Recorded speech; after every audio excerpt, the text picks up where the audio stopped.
ఓం శ్రీ సాయిరామ్. భగవాన్ శ్రీ సత్యసాయిబాబా వారి యొక్క దివ్య శ్రీచరణాలకు హృదయపూర్వకమైనటువంటి అభివాదాలు. అహం సత్యబోధక చెన్నై దివ్య జ్ఞాన యజ్ఞము. ఈ దివ్య జ్ఞాన యజ్ఞ రసార్థులైన మన ప్రియతములు ఆప్తులు ఆత్మీయులైన శ్రీ ఎం లక్ష్మీనారాయణ గారికి, వారి ధర్మపత్ని శ్రీమతి మల్లెల వరలక్ష్మి గారికి కార్యక్రమం ప్రారంభంలో హృదయపూర్వక నమస్సుమాంజలు. ఈరోజు సత్యసాయి దైనందిన ఆధ్యాత్మిక వేదికలో భాగంగా మొట్టమొదట బాల వికాస్ స్టూడెంట్ చిరంజీవి ఆరాధ్య సాయి ఒక కథ చెబుతారు. తర్వాత సత్యసాయి ఆధ్యాత్మిక ప్రసంగం మన పూజ్యులు గురుతుల్యులు మన ఎమ్మెల్యే గారు చేస్తారు. ఆ తర్వాత ధారావాహిక కార్యక్రమంలో భాగంగా సత్యం శివం సుందరం 7వ భాగం ఈరోజు చదవటానికి సిద్ధంగా ఉన్నారు ఇద్దరు. నెంబర్ 1 శ్రీమతి దేవభక్తుల సీత గారు, సాయిరాం గుంటూరు. నెంబర్ 2 శ్రీమతి ధారాగిరిజ, సాయిరాం వేమవరం. ఇప్పుడు ప్రస్తుతం నెంబర్ 1 ఇప్పుడు బాల వికాస్ స్టూడెంట్ మనకు అందరికీ ఆప్తురాలైన అమ్మాయి ఆరాధ్య సాయి కథనం. సాయిరాం.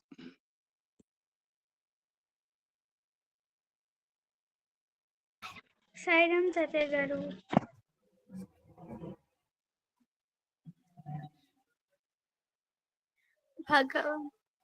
భగవంతునికి మనం అర్పించవలసిన నిజమైన కానుక ఏమిటి? భగవాన్ ఈరోజు మనకు ఇలా గుర్తు చేస్తున్నారు. ఒకానొక సమయంలో ఒక వృద్ధురాలు తన ఇంట్లో బట్టలు కట్టుకుంటూ సూదిని పోగొట్టుకుంది. ఆమె ఇంట్లో దీపం లేదు, పైగా ఆమెకు కంటి చూపు కూడా సరిగ్గా లేదు.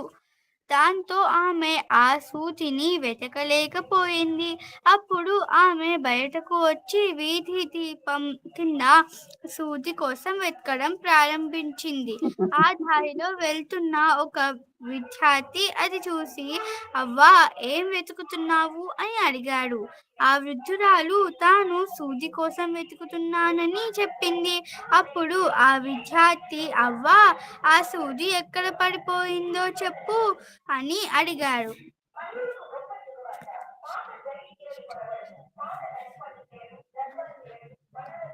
ఆ సూది ఎక్కడుందో అని అడిగాడు.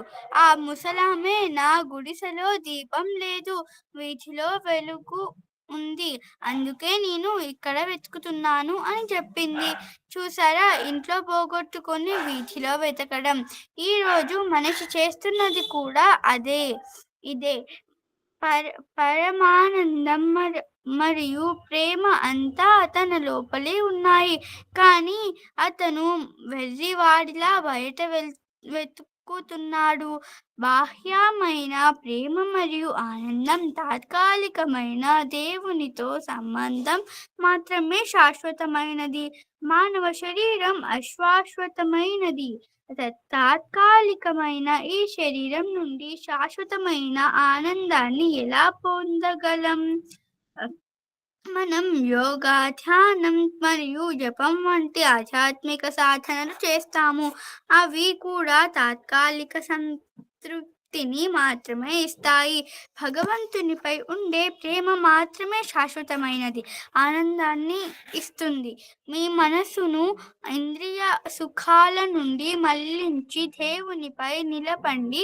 అప్పుడు మీ భావం నిర్మలమవుతుంది. మీరు ఆలోచించేది, చెప్పేది లేదా భావించేది ఏదైనా మీకు మరియు ఇతరులకు మేలు చేసేదిగా ఉంటుంది. శ్రీ సత్య సాయి బాబా. సాయిరామ్.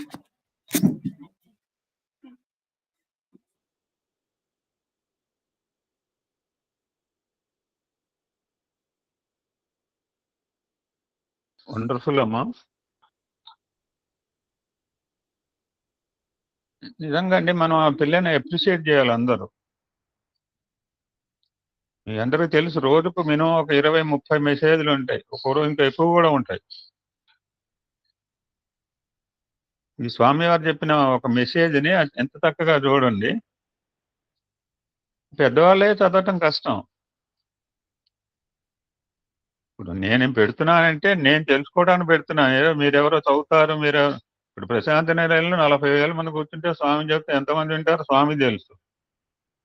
ఇప్పుడు ఇన్ని మెసేజ్ల్లోంచి ఆ పిల్ల ఒక అద్భుతమైన మెసేజ్, ఎంత అద్భుతం, ఎంత బ్యూటిఫుల్ మురైలండి. Wonderful Aaradhya, God bless you. Thank you తాతయ్య గారు. You do your sadhana like this. అది you take the help of your parents. మీ అమ్మ హెల్ప్ తీసుకో. చక్కగా ఇంగ్లీష్లో దాన్ని చక్కగా తెలుగులో చెప్పావు. వండర్ఫుల్ అమ్మ. అందరికీ సాయిరామ్ అండి. స్వామికి ప్రణామం చేసుకుంటూ ఈరోజు ఇంపార్టెన్స్ తెలుసుకుని ఒక 5 నిమిషాలు తెలుసుకున్న తర్వాత వీల్ గో టు రెగ్యులర్ సత్సంగం.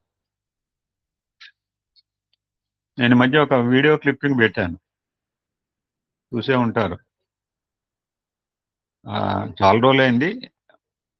ఆరాధ్య దొరికితే పెట్టు.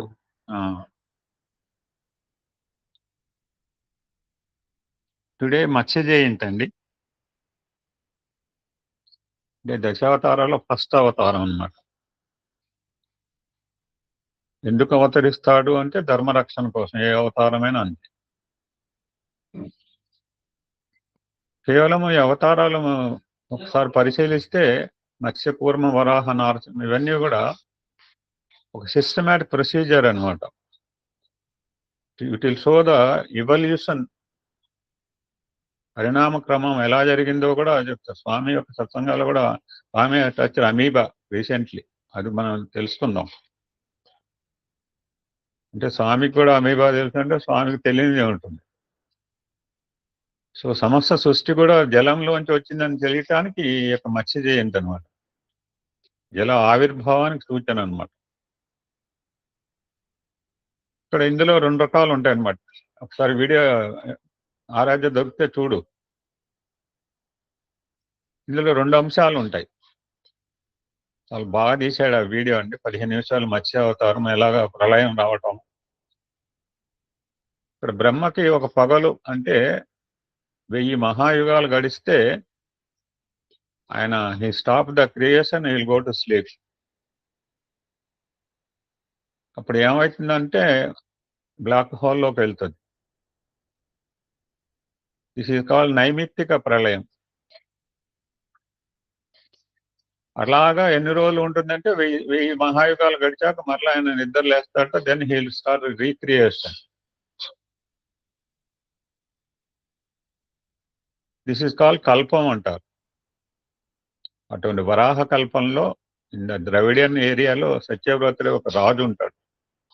ఆ వీడియో చాలా బాగుంటుంది, చూడండి. చాలా ధర్మాత్మతుడు, విష్ణు భక్తుడు. నదీ తీరానికి వెళ్ళారు, స్నానం చేయటము, సూర్యుడికి అర్ఘ్యం ఇస్తుంటే దోషిలో ఒక చేపల పిల్ల పడుతుంది. దాన్ని ఆటోమేటిక్ నీటిలోకి వదిలేస్తాడు. మళ్ళా నీటిని తీసుకున్నప్పుడు మళ్ళా చేతిలోకి వచ్చి, ఓ రాజా నన్ను, మనం అందరూ చెప్తుంటాం చిన్న చిన్న చేపలు పెద్ద చేపలు మింగుతుంటాయి. ఇది 2 రకాలుగా మనం అన్వయించుకోవచ్చు. నన్ను పెద్ద చేపలు తినేస్తాయి, రక్షించు, ప్లీజ్ సేవ్ మీ అంటుంది. సో దాన్ని చిన్న పాత్రలో వేస్తాడు. అప్పటికి ఏమైతే ఆ చేప ఆ పాత్ర ఎంత అయిందో అంత పెద్దదవుతుంది. మళ్ళా చెరువులో పెట్టాడు. మర్నాడు చెరువు కూడా పట్టలేదు.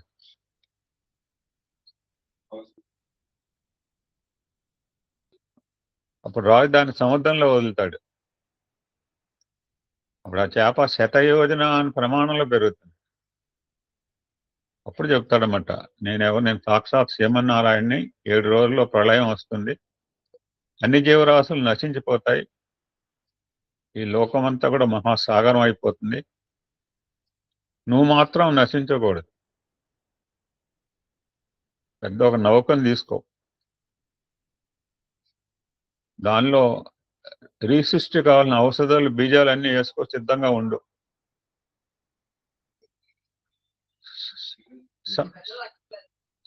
సప్త ఋషులు కూడా నావలోకి రావాలి అని నేను చెప్పాడు.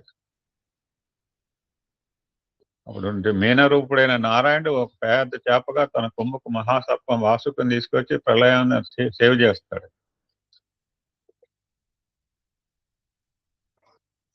అటువంటి సత్యవ్రతుడు ఈ బికమ్ వైవస్వత మనోగా ప్రసిద్ధికి ఎక్కాడు. ఈలోగా ఏమవుతుంది, ఇలా బ్రహ్మ మేల్కొని సృష్టి చేయాలని సంకల్పించేది ఆయనకి బేస్ ఏంటంటే వేదాలు. వేదాలు కనపడలేదు. ఇందాక ఆయన రెస్ట్ తీసుకున్నాను అనుకున్నాం కదా, ఆ టైంలో ఈ సోమకాసురుడు అనే మన పేరు విని ఉంటాం. ఆయన నిద్రలో ఉన్నప్పుడు వీటిని అపహరించి సముద్ర గర్భంలోకి తీసుకెళ్ళిపోయాడు. Without Vedas he cannot do creation. Veda is the base for creation Himalaya.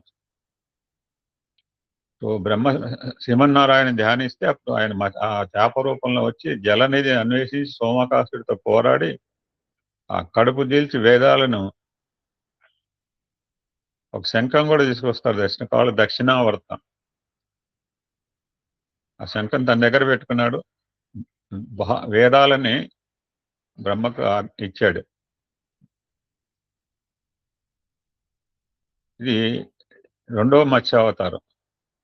ఇక్కడ వేదాలు అపహరించడం అంటే విజ్ఞానాన్ని, ప్రకాశాన్ని, తమోగుణ అహంకార శక్తి తనలో లయం చేయడం అనేది.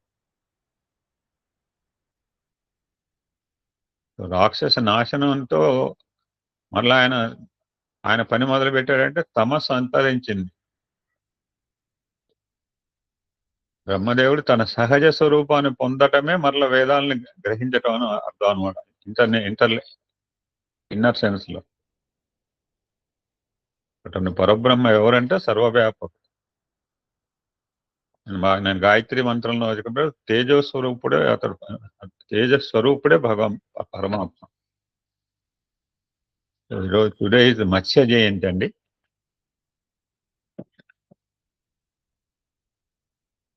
We'll go to our normal satsanga, we'll continue it and try to finish it as early as possible. Krishna పరమాత్మ అర్జునుడు చెప్తున్నాడు, Arjuna, the biggest weakness in the world, ప్రపంచంలో నువ్వు ఈ మోహానికి కానీ నీ దుఃఖానికి కానీ కారణం biggest weakness in the world ఏంటంటే తనలో ఉన్నప్పుడు ఆంజనేయ స్వామి కనుక తన శక్తి తనకు తెలియనట్టుగా ప్రతి మానవుల్లో అనంత శక్తి, పిల్లలో ఎంత శక్తి దాగిందో మనం కళ్ళారా చూసాం. నాట్ ఓన్లీ ఆరోగ్య, every children is having that potentiality. అంతర్లీనంగా ఎంతో సృజనాత్మక శక్తులు ఉంటాయి. మనం పేరెంట్స్ కానీ గురువులు కానీ చేయాల్సింది అంటే have to bring it out. Parameswara Rao గారు చాలా పిల్లల చేత బాగా చేయిస్తుంటారు, మనం ఆయన అభినందించాలి. ప్రతి మానవుల్లో కూడా అనంత శక్తి దాగి ఉంది. బట్ అతను తెలుసుకోలేకపోతున్నాడు, నమ్మలేకపోతున్నాడు. ఇది కారణం ఏంటంటే చెప్తున్నాడు అర్జునుడికి, నీలో దివ్యత్వం ఉంది కానీ but you're feeling that you're separate from that. నువ్వు వేరే అనుకుంటున్నావు, అదే బలహీనత అంటున్నారు. దివ్యత్వం అనేది అంతా వ్యాపించి ఉంది, ఆవరించి ఉన్న సత్యాన్ని నువ్వు గుర్తించలేకపోతున్నావు. నీలో ఉంది, అన్ని చోట్ల ఉంది. అందుకనే సర్వత్ర పాణిపాటి సర్వత్ర క్షీరం. సర్వత్రా అనేది దివ్యత్వం, యూనిటీ, ఏకత్వం అన్నమాట. ఒకటే అనేది. అజ్ఞానం నేను బాగా చెప్పాడు మళ్ళీ. అజ్ఞానం అంటే ఉన్నది ఒకదాన్ని మనం రకరకాలు అనుకోవడం, అంతకుమించిన అజ్ఞానం లేదని చెప్పాడు లలిత సహస్రనామంలో. నేను ప్రపంచ పరిస్థితి ఎలా ఉందంటే చెప్తున్నాడు అనమాట. క్షణానికి కూడా మనం భయపడిపోతాడట. మాకు మొన్న చాలా ఆనందం అనిపించింది. మేము 4 days బ్యాక్ కనీనగర్ పెడితే ఆ పిల్లకి 10th class ఎగ్జామినేషన్స్. మా మేడం కూడా మనకు పిల్లలకు అంటే అసలు మనం వాళ్ళకంటే ఎక్కువ భయపడిపోతాం. చిన్న పిల్లకి ఇప్పుడు ఎగ్జామ్ అవుతున్నాయట, రివిజన్ చేయాలి, నేను 2 వారాలు రాలేకపోతాను ఒక తల్లి మెసేజ్ పెడితే, 10th class పరీక్షలు ఉన్నాయి. ఆ పిల్ల చక్కగా మేము వెళ్ళాము, అందరినీ రాండి అంటే ఆ పిల్ల కూడా వచ్చింది, అందరితో enjoying the beauty. I never అంటే ఆ అమ్మాయి చదువుకోవట్లేదు, చదువుకుంటాను చక్కగా, డిసిప్లైన్ అమ్మాయి, కనీగనగర్ అమ్మాయి. He not feeling any tension regarding examination. అందులో సామాన్య పరీక్ష 10th class ఎగ్జామినేషన్.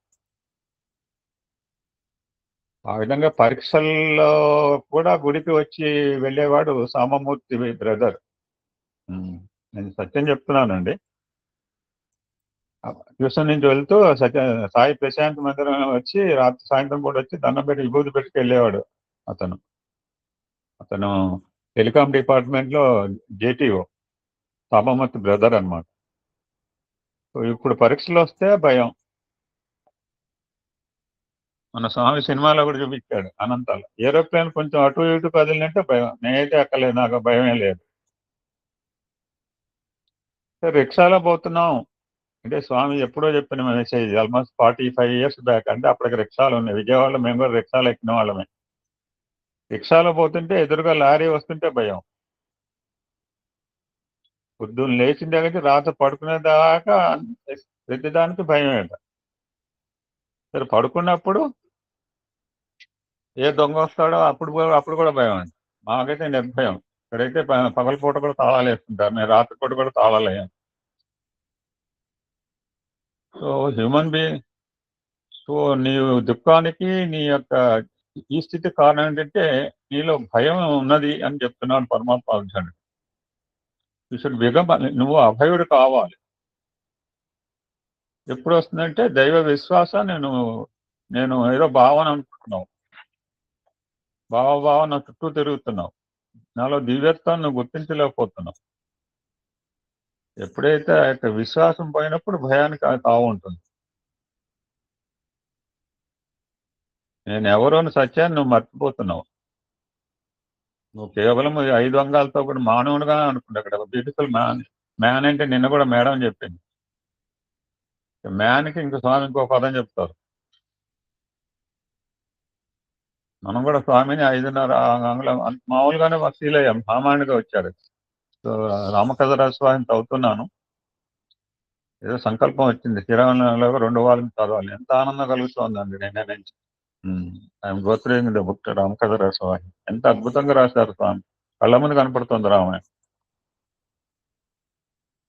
ఎక్కడ కూడా రాముడు దైవంగా ఎక్కడ ఎటువంటి సిచ్యువేషన్ లో కూడా మనం అవకాశం దొరికితే చాలు. అంగంతో కూడినవాడు మానవుడు, ఆకార మానవుడు కాదు. ఆకార మానవుడు అనుకుంటే నా మాత్రమే అవుతాడు. మ్యాన్ అంటే ఎంఏఎన్ మ్యాన్, ఎం అంటే మాయను దూరం చేసి ఆత్మను దర్శించి నిర్వాణం, అది దట్ ఈజ్ మ్యాన్ డెఫినేషన్. అటువంటి మ్యాన్ ఏమవుతున్నాడంటే రివర్స్ చేశారు స్వామి. నామ్ ఎన్ఏఎం నామ్ అని అన్నారు. అటువంటి ఆత్మవిశ్వాసం అనేది ఇప్పుడు ఆ పిల్ల చెప్తుందంటే షీ హ్యాడ్ ద కాన్ఫిడెంట్. ఇప్పుడు నేను మాట్లాడుతున్నానంటే నేను మాట్లాడగలను, మాట్లాడటానికి కావాల్సిన ప్రిపరేషన్ చేశాను. ఒక టీచర్ పాఠం చెప్పడానికి వచ్చాడంటే అతను వచ్చాడు. ఒక డాక్టర్ ఆపరేషన్ అంటే he have the confident. So man అంటే ఇది. ఎంబీఏ స్టూడెంట్ కూడా స్వామి ఇదే చెప్తుంటాడు. MBA master of business administration అంటే మాడీ శంకర సరస్సుగా మైండ్, బాడీ అండ్ ఆత్మ మేనేజ్మెంట్. అలా చేసుకోకపోతే మ్యాన్ కల్లా నామ అయిపోతామని చెప్తున్నాడు. సో నామ మాత్రం మనుషులుగా ఉంటే సరిపోదు, నిజమైన మనుషులుగా ఉండాలి మనం. ఈ యొక్క భగవద్గీతలో రకరకాలుగా సంబోధిస్తుంటాడు కృష్ణ పరమాత్మ అర్జునుడు. ఒక సందర్భంలో కురునందన అని సంబోధించాడు. కురు ప్లస్ నందన, అద్భుతమైన డెఫినేషన్స్ ఇస్తారు స్వామి ఒక్కొక్క పేరుకు కూడా. అంటే కర్మను ఆచరించటంలో ఆనందం అనుభవించేవాడు అర్జున్. That's call Kurunandana. పని ఉంటేనే అర్జున్కి ఆనందం అంట. మనకు పని అని చెప్తే మనం బేజారుగా ఉంటాం. మనకు ఆదివారం వచ్చిందే చాలా ఆనందం. ఈ పిల్ల చూడండి, శనివారం సెలవు, ఆదివారం రేపు కూడా వస్తుంది. ఆదివారం వచ్చిందే మనకు పని లేదనుకుంటుంటా ఉంటాం. పని లేని నాడు అర్జున్ చాలా విచారిస్తాడట. ఎంత పని అధికంగా ఉంటే అంత ఆనందించేవాడు Arjun. That's why you call Kurunandana. This is the definition for Kurunandana. కర్మ చేయటంలో ఆనందాన్ని అనుభవిస్తాడు కనుక ఆయనకు కురునందన అనే పేరు పెట్టారు. అర్జున పలుగున పార్థ కిరీటి శ్వేతవాహన విపక్ష సవేశాచి విజయకృష్ణ ధనంజయ. వీటన్నిటి కూడా మనకి రకరకాల డెఫినేషన్ తాము చెప్పారు, నిరూపించాడు.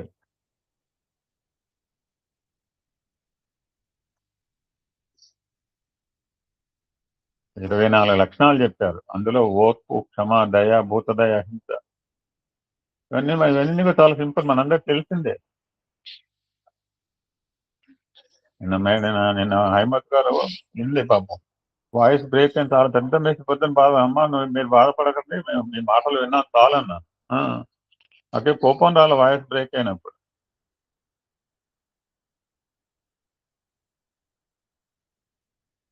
ఎప్పుడైతే సద్గుణాలు ఉంటే ఆటోమేటిక్ గా భగవంతుడు మన హృదయంలో ఆయనే ఉంటాడు. మనం ఇంతకుముందు ఒకసారి చెప్పారు, గొప్ప డబ్బులు కావచ్చు, గొప్ప స్కాలర్ కావచ్చు, లేకపోతే ఫిజికల్ స్ట్రెంత్ కావచ్చు, పాస్పోర్ట్ లేకపోతే వేరే దేశానికి ఎట్లా పంపరో ఇక్కడ గుణాలను పాస్పోర్ట్ తో కంపేర్ చేశారు. అది లేకపోతే దైవం అనే మందిరంలోకి లోపలికి ఎలవ్ చేయదు. అటువంటి భగవంతుని యొక్క అనుగ్రహం పొందటానికి గుణములే పాస్పోర్ట్. వాటిని మనం పెంచుకునే తాపత్రయమే ఈ యొక్క నిరంతర యజ్ఞము, తపన. ఇందాక మేము ఈ ప్రోగ్రామ్ ముందు పరా విద్య, అపరా విద్య గురించి ఒక ఆవిడ చాలా బాగా చెప్పాడు. ఒక మహనీయుడు 10 to 10:30 ఈటీవీ లైఫ్ లో వినండి. చదువుతో పాటు సంస్కారం పెంచుకోవాలి. End of education character building అంటుంటారు. ఆయన మొదలుపెట్టే విముక్తినిచ్చే సావిద్య, అది విముక్తిని కలిగించే విద్య. Education is for elevation, not for agitation. ఎన్నో చదువులు ఉండే సంస్కారం లేకపోతే ఉపయోగం ఏంటి? ఈ పిల్ల చూడండి ఇప్పుడు ఎంత అనుకువగా ఉంటుంది, ఎంత నమ్రతతో మాట్లాడుతుంది. ఇవి లేకపోతే భౌతిక చదువులు అయిపోతాయి. స్వామి సైంటిస్టుల గురించి చెప్తూ గొప్ప గొప్ప యంత్రాలు కనిపెట్టారు. ఆ యంత్రాల వల్ల మనకు శాంతి వస్తుందా? ఆ యంత్రాల ద్వారా వాళ్ళు సుఖాన్ని పొందుతున్నారు. శాంతి అనేది కేవలం ఒక డివినిటీ, దైవత్వంతోనే లభిస్తుంది. చాలా మంది బయట లోకంలో శాంతితో ఉన్నారు అని మనం అనవచ్చు ఎవరైనా. మేబీ నాట్ పర్మనెంట్, అయితే తాత్కాలిక శాంతి, క్షణభంగురమైన శాంతులు, అస్థిరమైన శాంతులు, అనిత్యం 4 పదాలు వాడారు. అటువంటి అక్షరతత్వం పొందాలంటే క్షరత్వాన్ని మనం వదిలిపెట్టమని చెప్తున్నాం. అటువంటి జ్ఞానాన్ని పరమాత్మ మానవాళికి అర్జున్ని ఆదర్శవంతంగా తీసుకుని నిలబెట్టి మనకి చెప్తున్నారు. అటువంటి జ్ఞాన భావంతో దైవం చేరటమే the main essence of Sankhyayogam. సాంఖ్యము అంటే taking closer to the divinity, దివ్యత్వానికి దగ్గరగా తీసుకెళ్లేది, భగవతత్వానికి దగ్గరగా తీసుకెళ్లేదే సాంఖ్యం అన్నారు.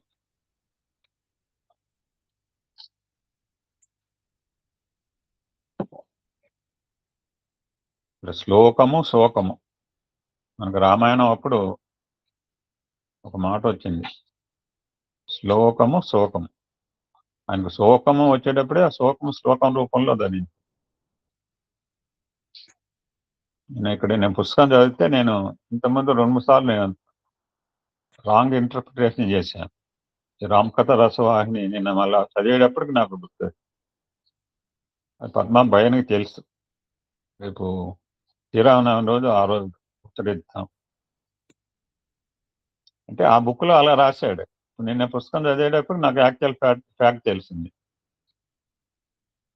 సో భగవద్గీతలో 700 శ్లోకాలు కంఠస్థం, చాలా ఇట్స్ గ్రేట్, అద్భుతమైన మెమరీ దారాగిరి ఈ చిన్న చిన్న పిల్లలు కూడా. బట్ అందులోని అర్థాలను మనం పిల్లలకి కనుక మనం ఎక్స్ప్లెయిన్ చేసి, అందులో మనకు అందుకని 24 శ్లోకాలు ఇచ్చారు బాల వికాస్ పిల్లలు. అందులో చెప్పిన దాన్ని ఒక్కటైనా మన ప్రాక్టికల్ లైఫ్ లో అట్లీస్ట్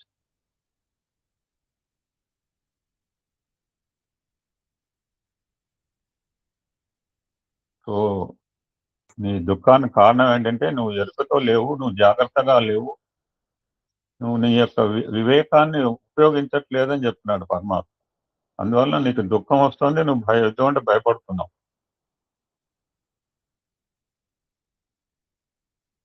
దట్టు నువ్వు ఎవరినో చంపుతున్నావు, వాళ్ళంతా నా వాళ్ళు, బంధువులని ఇంకొక భావన కూడా ఉంది. నీకు నీ దేహం మీద అభిమానం ఉంది, వాళ్ళ మీద రిలేషన్షిప్ ఇన్ని రోజులు ఇప్పుడు గుర్తుకొచ్చింది నీకు. దానివల్ల నీకు దుఃఖం వస్తుంది, భయం వస్తుంది.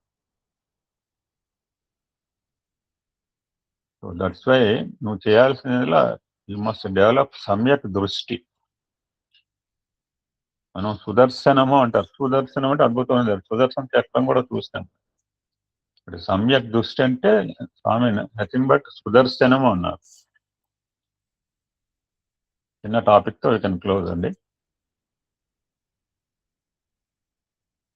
మనకు 3 రకాలుగా దృష్టిలు భగవంతుడు ఇచ్చాడట ప్రతి మానవుడికి. ఒకటి దేహ దృష్టి, లిమిటెడ్ టు ఎక్స్టర్నల్, బాహ్యానికి మాత్రమే పరిమితం. తన రూపము, తన సౌందర్యము, తన ఒడ్డు, తన పొడుగు అని చెప్పింది. బాగా లావుగా ఉండి 120 కిలో ఉంటే ఆరోగ్యం కాదు. ఇది దృశ్య కల్పితమైన దృష్టి ప్రసారం అంటున్నారు. రెండోది మానసిక దృష్టి అంటారు. సో అతని మెంటల్ ఫీలింగ్స్, అతని యాక్షన్స్, అతని బిహేవియర్ ప్యాటర్న్. ఎందుకంటే ఈ భావాలు ఎక్కడి నుంచి వస్తాయంటే హృదయంలోంచి ఆవిర్భించినవి అని సత్యాన్ని గుర్తిస్తూ ఉంటారు. Second aspect. లోపల ఏముంటే ఆ అమ్మాయికి లోపల ఒక థాట్ వచ్చింది. గల శనివారం కథ చెప్పాలని కోరిక వచ్చింది మనసులో. దాన్ని యాక్షన్ రూపంలో వ్యక్తపరిచింది, చేసింది. సో ఈ రిఫ్లెక్షన్ ఆఫ్ ఇన్నర్ బీయింగ్ నేను చాలాసార్లు చెప్తాను. లోపల ఏముంటే అదే బయటకు వస్తుంది. మూడవది ఆత్మదృష్టి.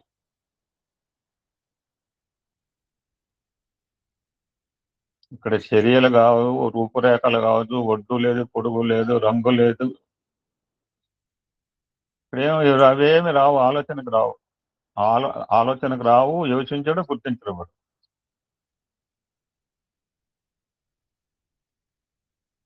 నేను లేకపోతే కోటేశ్వరరావు గారు, పాదసారథి గారు, అన్నపట్నాయకు, ఈశ్వరమ్మ గారు, తెలుసాను, వసంత, ఇవన్నీ కూడా మన అందరి రూపాలు వేరు, మన నామాలు వేరు. రూపాలు వేరైనా మన నామాలు వేరే. మనలో అంతర్గతంగా ఉన్న ఆత్మతత్వం ఒకటే అని సత్యాన్ని చూసే దృష్టి మూడో దృష్టి. ఎందుకంటే ఇక్కడ రూపం మారుతుంది. రూపం మారుతుంది. ఒకటి సన్నగా ఉన్న లావు అవుతాడు, లావు అని సన్న అవుతాడు. దాని గురించి మనం ఆలోచించక్కర్లేదు. వయసు పెరిగితే సన్న అవటం మంచిదేట. సో ఫిజికల్ మారుతుంది. నేను 100 కిలోలు ఉండేవాడు, ఇప్పుడు 86. దాని గురించి మీరే ఆలోచించకండి. వయసు పెరిగే కొద్దీ కొంచెం వెయిట్ తగ్గటం మంచిది. నామం కూడా మారే అవకాశం ఉంది. ఇప్పుడు అందరూ ఎమ్మెల్యే అంటున్నారు. ఏందిరా అని చెప్పి నేను I can change my name now also, not my self, anybody. This is procedure is they. So ఈ ఆత్మదృష్టికి ఏమి ఉండవు. రూపాలు కానీ, ఫిజికల్ కానీ, లేకపోతే రంగు రుచులు కానీ, పొడుగుగా ఉన్నాడు, లావుగా ఉన్నాడు, ఏ ప్రాంతం వాడు, ఆ ప్రాంతం వాడు, ఇవన్నీ ఫిజికల్ క్యారెక్టర్స్ ఏమీ కూడా ఉండక అందరిలో ఉన్నది ఒకటే దైవత్వము. అటువంటి తత్వాన్ని నువ్వు ఏర్పరచుకో. ఇప్పుడు నువ్వు అర్జునుడు అనుకుంటున్నావు, తాతగారు అంటున్నావు, గురువు, ఈ ఫీలింగ్స్ అన్ని నీలో ఉన్నాయి. సో యూ షుడ్ డెవలప్ సమ్యక్ దృష్టి అంటున్నారు. అటు సుదర్శన చక్రం ఎవరి దగ్గర ఉందంటే కేవలం పరమాత్మ దగ్గరే ఉంది. కేవలం పరమాత్మ మాత్రమే మనందరినీ కూడా ప్రేమ స్వరూపులారా అన్నాడు. అందరినీ కూడా దివ్యాత్మ స్వరూపులారా అన్నారు. ఆయన భగవంతుడు కనుక, ఆయన దర్శించాడు కనుక. ఒక్కొక్కసారి శాంత స్వరూపులారా అని కూడా వాడు పాతకాలంలో వాడేవారు. ఇంకొక సందర్భంలో ప్రశాంత స్వరూపం అంటే చాలాసేపు ఓపికగా కూర్చున్నారు 3 గంటల స్వామి గురించి. అప్పటికి స్వామి ఇంకా యాడ్ చేసింది. ఎక్కడ ఉంటుంది సుదర్శన చక్రము ఆ యొక్క పరమాత్మ యొక్క చేతిలో ఉంటుంది. అంటే దీని అర్థం ఏంటంటే ఎవరికైతే సమ్యక్ దృష్టి కలిగి ఉంటుందో వాడు అతను భగవంతుని చేతిలో పనిముట్టుగా ఉంటాడు అని అంటారు.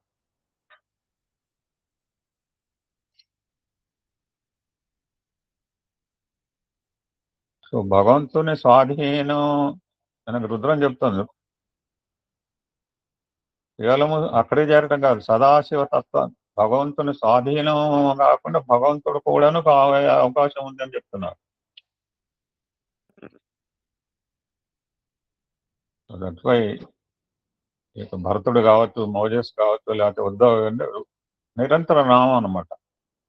బ్రహ్మవిద్ బ్రహ్మ కారణ తదాస్త దేవతలు బ్రహ్మవిద్ బ్రహ్మ. నువ్వు ఏమను. సో అర్జున, నువ్వు స్థితప్రజ్ఞుడు కావాలి నా కోరిక, నువ్వు యుద్ధం చేయాలి నా ఆకాంక్ష. నీకు ఎన్ని చెప్తున్నానంటే నువ్వు you have to do your duty. నువ్వు అలా స్థితప్రజ్ఞుడు కావాలంటే నువ్వు సుదర్శనాన్ని డెవలప్ చేసుకో. What is mean by Sudarshanam అంటే సింపుల్ డెఫినేషన్ ఇచ్చారు, యూనిటీ ఇన్ డైవర్సిటీ. ఒక యాపిల్ కాయ ఉంది, 10 మొక్కలు ఉన్నాయి. 10 మొక్కలు ఎక్కడి నుంచి వచ్చి యాపిల్ కాయ మొక్కల నుంచి వచ్చి. మనందరూ కూడా ఒకటే కుటుంబం, మనందరూ కూడా భగవత్ కుటుంబం. మనందరూ కూడా ఏఎస్సీబీ అని ఎక్కడికి పోయినా గొప్పగా చెప్పుకుంటున్నాను. నేను చాలా గొప్పగా ఫీల్ అవుతుంటాను అనమాట. ఈ చెన్నై రాబట్టి ఇంతమంది మహనీయులతో నాకు సాంగత్యం ఏర్పడింది. ప్రతినిత్యం మీతో మీ సహచర్యంతో నేను జీవిస్తున్నాను ప్రతినిత్యం కూడా. సుదర్శనం అంటే అనేకత్వంలో ఏకత్వానికి. This is the beautiful meaning. దైవత మన ఒక ఆయన అడిగారు, 2 నదులు కలిసి అక్కడ కలవచ్చు. ఇక్కడ యోగం అంటే కూడా స్వామి చెప్తుంటారు అనమాట.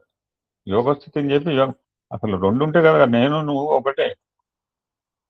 ఇంకొక మాట చెప్పి అతను కాదు, స్వామి మీరు దైవమా అంటే నేను దైవం అనే, అంతే నువ్వు దైవం అనే పూర్ణ సత్యం. దైవతత్వము అంటే ఆత్మతత్వం, ఆత్మతత్వం వేరు, దైవతత్వం వేరు కాదు.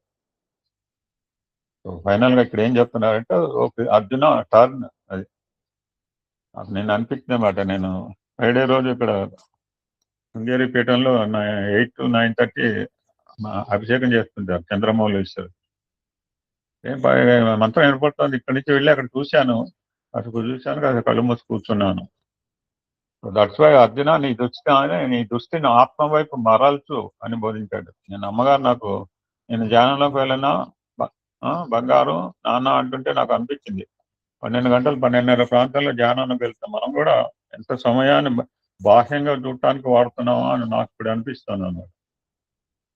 నేనే 70 సంవత్సరాలు బట్టి బాహ్యం చూస్తున్నాను. నేను ధ్యానంలోకి వెళ్ళినా నా కృష్ణ కంటుంటే నాకు నిండా కళ్ళము నీళ్ళు. మనం సాధ్యమైనంత వరకు హాయిగా కళ్ళు తెరిచి కాకుండా కళ్ళు మూసి కూర్చుని కంటే బెటర్. మరలా అవకాశం ఉన్నప్పుడు we can take up the subject forward అండి. జై సాయిరాం. సాయిరాం. దేవభక్తుల సీత గారు సాయిరాం. సాయిరాం అండి. సాయిరాం. సాయీశ్వరాయ విద్మహే సత్యదేవాయ ధీమహి తన్నః సర్వ ప్రచోదయాత్. ఏఎస్బి నిర్వాహకులు పూజ్యులు అయిన ఎమ్మెల్యన్ ఏఎస్బి నిర్వాహకులు పూజ్యులు అయిన ఎమ్మెల్యన్ సర్ గారికి, అమ్మ వరలక్ష్మి గారికి నా హృదయపూర్వక వందనములు. నిర్వాహకర్తలు డాక్టర్ బ్రహ్మశ్రీ కోటేశ్వరరావు గారికి, పద్మ బయ్యన్ గారికి, పార్థసారథి గారికి నా హృదయ అభివందనలు. నాతోటి ఏఎస్బి సభ్యులందరికీ నా హృదయపూర్వక అభివందనము. ఈరోజు సత్యం శివం సుందరం 7వ భాగం, చాప్టర్ 13, పేజ్ 428. స్వామి నాకు ఈ అవకాశం ఇచ్చినందుకు ప్రణామములు అర్పించుకుంటూ నాతోనే ఉండి నన్ను ముందుకు నడిపిమని స్వామిని ప్రార్థిస్తూ మనం సత్యం శివం సుందరము 13వ చాప్టర్, పేజ్ 428, 2వ పారాగ్రాఫ్ నుంచి మొదలు పెట్టుకుందామండి. ఇది మొదలు పెట్టే ముందు మనం లాస్ట్ వీక్ కొంచెం మళ్ళా గుర్తు చేసుకుందాము. తంగమణి అనే ఆమె 18 రోజుల చిన్న బాబుని, హెల్త్ సరిగ్గా లేని బాబుని అన్నమాట తీసుకుని హాస్పిటల్, సూపర్ స్పెషాలిటీ హాస్పిటల్ పుట్టపర్తికి రావటము. అక్కడ డాక్టర్స్ పరీక్ష చేసి ఆ బాలుడికి ఆ, ధన ధనమల స్థాన మార్పిడి ప్రక్రియ ఆర్టిఎల్ స్విచ్ ఆపరేషన్ ఏఎస్ఓ అనే దాన్ని ఆ చిన్ని బాలుడికి 18 రోజుల బాలుడికి చేయటము, ఆ బాలుడు 72 గంటల పాటు వెంటిలేటర్ మీద అది ఐసీయూలో ఉండి చక్కగా సంపూర్ణంగా ఆరోగ్యంతో బయటికి రావటము, అదంతా మనం తెలుసుకున్నాం అన్నమాట లాస్ట్ సత్సంగంలో. ఈరోజు 428 రెండో పారాగ్రాఫ్ అండి. శ్రీ సత్యసాయి యూనివర్సిటీ పూర్వ విద్యార్థి అయిన శ్రీ అశ్విన్ అప్పుడు ఆ ఆసుపత్రిలో హృద్రోగ చికిత్సా విభాగంలో సాంకేతిక అధికారిగా సేవా విధులు నిర్వర్తిస్తూ ఉండటం వలన తంగమణి కుమారుడి ఉదంతాన్ని అత్యంతము అశ్విన్ స్వయంగా ప్రత్యక్ష సాక్షిగా సన్నిహితంగా పరిశీలిస్తూ ఉండటం జరిగింది. ఈ అశ్విన్ పూర్వ విద్యార్థి అయిన అశ్విన్ అనే బాబు ఆ డిపార్ట్మెంట్ లో పని చేయటం వలన ఆ తరంగమణి కుమారుడికి ఏం జరిగింది ఏంటి అనేది మనకు వివరిస్తున్నారన్నమాట. శస్త్రచికిత్స తరువాత ఆ పసిపిల్లవాడిని పునః సమీక్ష కోసం, పరీక్షల కోసం నిర్ణీత సమయాల్లో అప్పుడప్పుడు ఆసుపత్రికి రావాలన్న వైద్యుల ఆదేశాల ప్రకారం 2.5 సంవత్సరాల వరకు తంగమణి తన కుమారుడిని అక్కడికి తీసుకొస్తూ ఉండేది. తంగమణి కుమారుడి కేసు గురించి అశ్విన్ తన అనుభవాలను, ఆలోచనలను ఇలా తెలియజేస్తున్నారు. తర్వాత 2 ఏళ్ల వరకు బాలుడిని గమనిస్తానికని, ఆరోగ్యం ఎలా ఉందో అది పరీక్షలకని ఆసుపత్రికి ఆ మదర్ తీసుకొస్తా ఉన్నారనమాట. పాలుగారే బుగ్గలతో బొద్దుగా ముద్దుగా ఉండే ఆ పసివాడు పునః సమీక్ష పరీక్షల కోసం అవుట్ పేషెంట్ వార్డులోకి తన తల్లితో కలిసి బుడి నడకలతో అడుగిడుతూ ఉండేవాడు. చిన్న బాలుడు చక్కగా తల్లి చేయి పెట్టుకుని చక్కగా ఆనందంగా వస్తూ ఉండేవాడంట.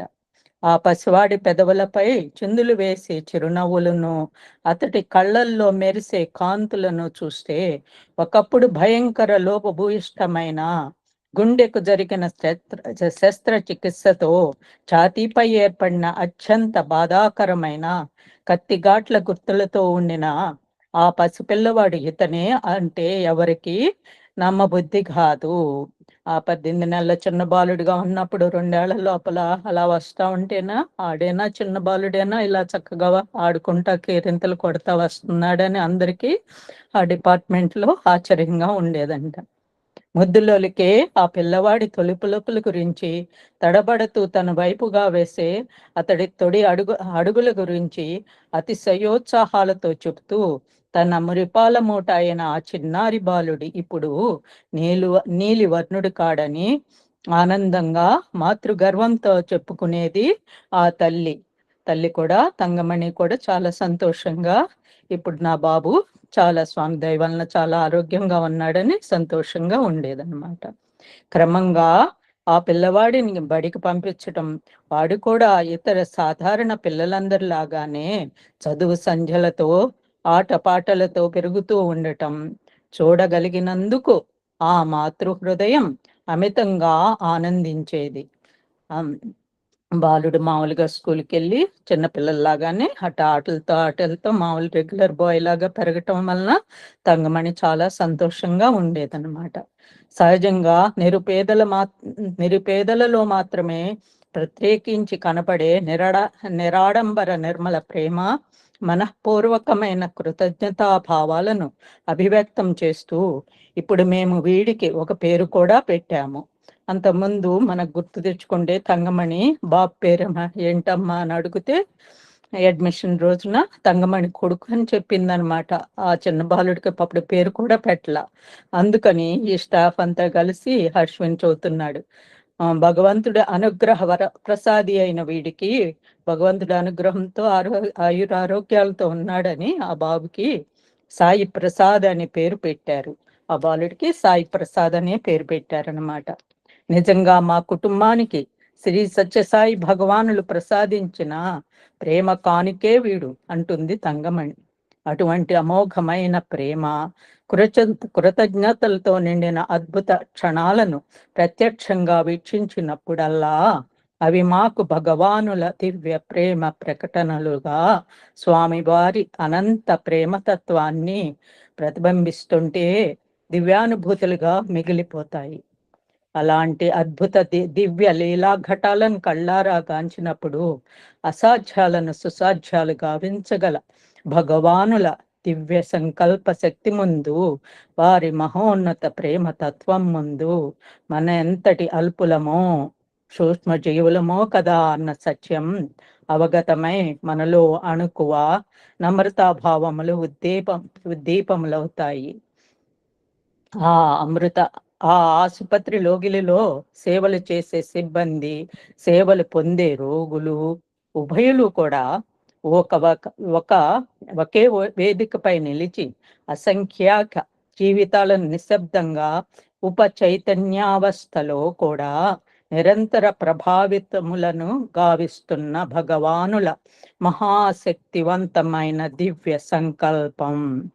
దివ్య ప్రేమ శక్తుల పట్ల ఏకరీతిలో గౌరవ ప్రపత్తులను కలిగి ఉంటారు. ఆ ప్రేమను పంచుకుంటారు. ఇది పరమ సత్యము. ఇది మన సూపర్ స్పెషాలిటీ హాస్పిటల్, మన స్వామి హాస్పిటల్లో ఒకరికొకరు సేవా సిబ్బంది కానీ, దానిలో పనిచేసే డాక్టర్స్ కానీ అందరూ ఎంత ఒకళ్ళకొకళ్ళు ఎంత ప్రేమతో ఉంటారో అది మనం ఎక్స్ప్లెయిన్ చేయటానికి కాదు. అది మన స్వామి హాస్పిటల్, అది మన భగవాన్ మనకిచ్చిన గొప్ప హాస్పిటల్. ఈ ఆసుపత్రి కేవలం పేదవారికే సేవ చేస్తుందా అనే క్వశ్చన్ ఉండేదన్నమాట. అప్పుడు స్వామి చెబుతున్నారు, అన్న ప్రశ్నకు సమాధానం చెప్తూ, వ్యాధులకు బాధలకు పేద ధనిక అనే వ్యత్యాసాలుండవు. అలాగే మన ఆసుపత్రిలో కూడా అటువంటి తారతమ్యాలకు భేదభావాలకు తావులేదు. తన లోగిలికి వచ్చిన ఎవరినైనా సరే ఈ ఆసుపత్రి ప్రేమగా ఆదరించి వైద్య చికిత్సలను సేవలను అందిస్తుంది అన్నారు భగవాన్. మన భగవాన్ దానికి చెప్పేశారనమాట. ఇది పేద ధనిక అనేది ఏమీ లేదు ఇక్కడ. అట్లాంటి తారతమ్యాలు మన ఆసుపత్రిలో ఉండవు. ఈ ఆసుపత్రికి వచ్చిన వారి అందరికీ ఎటువంటి వారైనా వాళ్ళకి వైద్య చికిత్స ఫ్రీగానే చేస్తారు అని. అయితే ఆ ఆసుపత్రి వైద్య సేవల ద్వారా లబ్ధి పొందిన వారిలో అధికులు సమాజంలోని అట్టడుగు వర్గాల ప్రజలే. వారిలో కూలి పనివారు, రైతులు, తాపీ పనివారు, వడ్రంగం పనివారు, దర్జీ టైలరింగ్ అన్నమాట, డైలరింగ్ పనివారు, చెప్పులు కుట్టుకునేవారు, ఇంకా అలాంటి ఎన్నో రకాల వృత్తులతో జీవనం సాగించేవారు ఉన్నారు. డిఫరెంట్ పనులు అన్నమాట. రోజు నిత్యం చేసే పనులు డిఫరెంట్గా తారతమ్యం లేదన్నమాట. ఈ అధ్యాయం వ్రాస్తున్న సమయానికి ఆ ఆసుపత్రిలో శస్త్రచికిత్సలు చేయించుకున్న 2,50,000 మంది రోగులలో 60% లబ్ధిదారులు నెలసరి ఆదాయం 1,500 రూపాయలు లోపుగా ఉన్నవారే. నెలసరి ఆదాయం 1,500 రూపాయలు చూడండి ఈ రోజుల్లో. అలాగే అవుట్ పేషెంట్ విభాగంలో వైద్య పరీక్షలు, వైద్య చికిత్సలు, ఉచితంగా మందులు సదుపాయాన్ని పొంది ఉన్న మొత్తం 10 లక్షల మంది రోగుల ఆర్థిక పరిస్థితి కూడా అంతే. ఇక తతిమ్మ రోగులలో మధ్య తరగతికి చెందిన వారు కూడా అనేక మంది ఉన్నారు. కానీ ధనిక వర్గాలకు చెందిన రోగులు అతి కొద్ది మంది మాత్రమేనని చెప్పవచ్చు. ఆ ధనిక రోగులలో కూడా అధికులు భగవాన్ బాబా వారి భక్తులే అయి ఉంటారు. కేవలం తన ప్రియతమ ప్రభువు యొక్క విశేషానుగ్రహ ప్రాప్తిని పొందేందుకు మాత్రమే ధనికులు ఆసుపత్రిలో చికిత్స చేయించుకుంటారన్నది అనుభవైకంగా అక్కడి వైద్యులు గ్రహించిన వాస్తవం. ఆ ఆసుపత్రికి రక్షకులైన దైవము, అధిదేవతాశక్తి స్వయముగా భగవాన్ బాబా వారే కదా. మరి ఇక్కడ నాకు ఒక విషయం చెప్పాలని ఉందండి.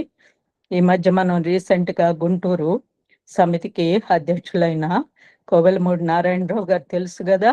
ఆయనకి స్వామి సన్నిధిలో హాస్పిటల్లో 2 రోజులు చేరి అలా ఆ సౌకర్యాలందరినీ ఆనందించి ఆయనలో కలుపుకోవాలని ఉందేమో. పత్తియాత్రికని మొదలయ్యి అక్కడికి అన్ని పనులు అయిపోయాక ఆయనకి హెల్త్ కొంచెం అనీజీగా అయ్యి హాస్పిటల్కి వెళ్ళటము. 2 రోజుల తర్వాత చక్కగా స్వామి ఎంత అదృష్టవంతులు ఆయన అనుకుంటానన్నమాట. నాకు ఫాదర్ లాగానమాట. అది తలుచుకున్నప్పుడల్లా స్వామి ఏం చేస్తారో, ఆ ఎండ అనేది కూడా అందరికీ ఎలా వస్తుందో ఆలోచించినా మనకేమీ తెలియదు. కానీ మనం వరి అవుతా ఉంటాం, ఒక్కోసారి ఏచి వద్దు స్వామి ఉన్నారు అనుకుంటా ఉంటాము. కానీ మన అందరం ధైర్యంగా ఆ స్వామి ఇచ్చే స్వామి సంకల్పానికి కట్టుబడి ఉంటామన్నమాట. సాయిరామండి. స్వయంగా భగవానులే చేరబిలిచి ఆ ఆసుపత్రిలో శస్త్రచికిత్స చేయించుకోమని ఆదేశించిన భాగ్యశాలులైన వ్యక్తులు కూడా కొంతమంది ఉంటారు. ఇప్పుడు స్వామి పిలిచి ఒక్కొక్కరికి మీరు ఇక్కడ సత్యసాయి స్పెషాలిటీ సూపర్ స్పెషాలిటీ హాస్పిటల్లో సేవ్ చేయించుకోండి అని కూడా, ఆపరేషన్ చేయించుకోండి అని కూడా కొన్ని కేసులు ఉన్నాయన్నమాట. అటువంటి కేసే ఈ రాజేంద్ర కార్ అని ఆయన చదువుదాము. అటువంటి రోగులలో డాక్టర్ రాజేంద్ర కార్ ఒకరు. ఆయన ఒరిస్సా రాష్ట్రానికి చెందిన ఒక చిన్న పిల్లల వైద్య చికిత్సా నిపుణులు. కటక్ నగరానికి 35 కిలోమీటర్ల దూరంలో ఉన్న కంతుని గ్రామం ఆయన సొంత ఊరు. ఆ గ్రామంలో అందరికీ ఆయన పేదల వైద్యుడుగా సుపరిచితుడు. డాక్టర్ అన్నమాట, పిడియాట్రిషియన్. ఆయన ఎప్పుడు ఏ రోగిని కూడా డబ్బు ఇవ్వమని అడిగి ఎరుగరు. వాళ్ళు ఇచ్చింది మాత్రం పుచ్చుకునేవారు. పైగా తన వద్దకు వైద్య సలహాలు, సంప్రదింపుల కోసం వచ్చే వారి నుండి ఆయన 5 రూపాయలకు మించి ఎక్కువ రుసుము ఎప్పుడూ తీసుకునేవారు కాదు. ఈ రాజేంద్ర సహార్ ఈ రోజుల్లో కూడా అలాంటి వారు ఉన్నారంటే ఇది ఏ ఇయర్లో రాశారో నాకు చాలా ఆనందంగా ఉంది. ఇట్లాంటి వాళ్ళని ఎక్కువ చూడాలని, మన దేశం ఇంకా ముందుకెళ్ళాలని స్వామిని ప్రార్థిస్తున్నాను. తాను పెద్దవాడైన తరువాత వైద్యుడై గ్రామాలలోని నిరుపేద ప్రజలకు వైద్య సేవలు అందించాలన్నదే ఆయన చిన్ననాటి నుండి పెంచుకున్న అభ్యుదయేచ్ఛ. ఆయన తండ్రి ఒక మధ్య తరగతి రైతు. అందువలన రాజేందర్ వైద్య విద్యకు అయ్యే ఖర్చులు భరించటం ఆయన తండ్రికి తలకు మించిన భారమే. ఇక ఆయన అన్నగారు దర్జీ, టైలర్ అన్నమాట, పనిచేసి జీవనం సాగించేవారు. చిన్ననాటి నుండి తను అత్యంత భక్తి విశ్వాసాలతో ఆరాధించే దేవి సరళామాత యొక్క అనుగ్రహంతోనూ తన స్వయం కృషితో కష్టపడి కటక్ వైద్య కళాశాలలో విద్యను అభ్యసించి వైద్య శాస్త్రంలో పట్టభద్రుడైనాడు రాజేందర్ కార్. ఫ్రీగా సీట్ తెచ్చుకుని చక్కగా డాక్టర్ చదివారన్నమాట. వైద్య కళాశాలలో చదువుకునే రోజుల్లో ఇరుగు పొరుగులలోని పాఠశాల విద్యార్థులకు పాఠాలు చెప్పి సంపాదించిన డబ్బుతోనే తన వైద్య విద్య కొనసాగించారు ఆయన. ఆ చిన్నతనంలోనే చదువుకుంటానే ట్యూషన్స్ చెప్పి డబ్బు సంపాదించి తండ్రికి అన్నకి బాధ కాదుకోకూడదని తన కృషి మీద పైకి వచ్చారనమాట. వైద్య పట్టభద్రుడైన వెంటనే రాజేందర్ తన స్వగ్రామంలోనే ఒక చిన్న వైద్యశాలను ప్రారంభించాలని అనుకున్నారు. కానీ ఆయన ప్రొఫెసర్లలో ఒక దయామయుడు అతడిని చిన్నపిల్లల వైద్య చికిత్సలో ఉన్నత విద్య పోస్ట్ గ్రాడ్యుయేషన్ కొనసాగించమని కోరిపెట్టి ప్రోత్సహించి ఆయన పై చదువులు పూర్తయ్యేంత వరకు అవసరమైన ఆర్థిక సహాయం, నైతిక మద్దతు అందించారు. మెడికల్ కాలేజీ అయిపోగానే ఆయన చిన్న హాస్పిటల్ పెడదామనుకుంటే ప్రొఫెసర్లో ఒక దయామయుడు హెల్ప్ చేసి చక్కగా పోస్ట్ గ్రాడ్యుయేషన్ పిడియాట్రిక్స్లో చేయమని ఎంకరేజ్మెంట్ ఇచ్చారనమాట. చిన్న పిల్లల వైద్య చికిత్సలో ఉన్నత విద్యను పూర్తి చేసిన డాక్టర్ రాజేందర్ కార్ తన గ్రామంలోని ఆర్తులు, అవసరార్థులు అగు నిరుపేద ప్రజలకు వైద్య సేవలు అందించాలి అన్న తన చిరకాల ఆకాంక్షను అపేక్షను నెరవేర్చుకోవటం కోసం తన స్వగ్రామంలోనే స్థిరపడిపోయారు. ఈయన కూడా చక్కగా తన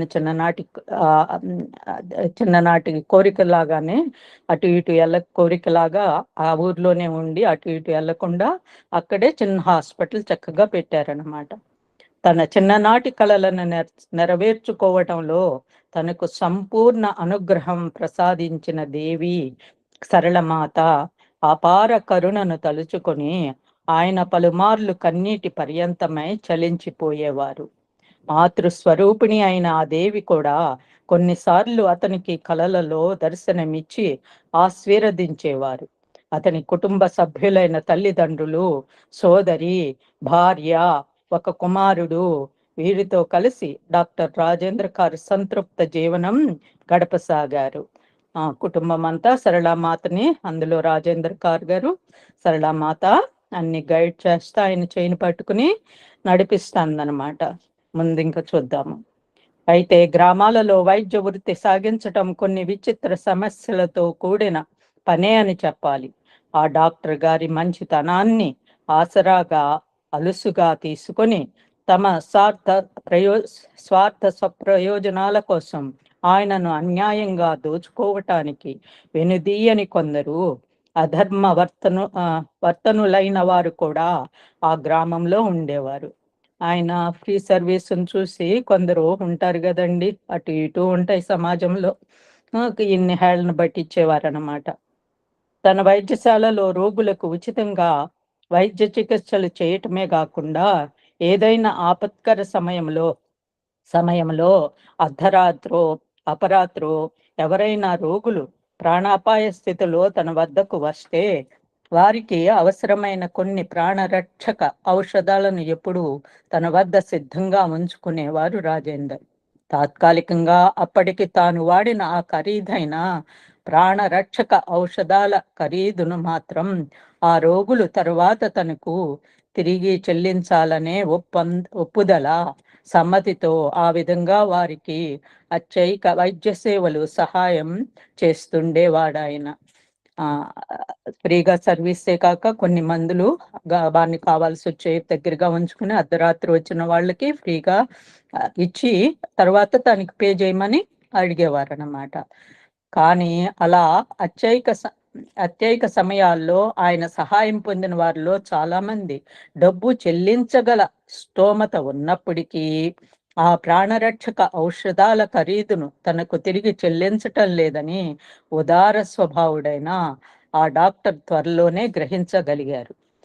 ఇక అప్పటితో ఆ వైద్యుడు వాళ్ళు ఆ ఔషధాలకు డబ్బు చెల్లిస్తే గాని ఆ మందులు వారికి వాడకూడదనే నిర్ణయానికి వచ్చారు. డాక్టర్ గారు మంచి పని చేద్దామంటే దానికి వ్యతిరేకంగా తిరిగిందనమాట.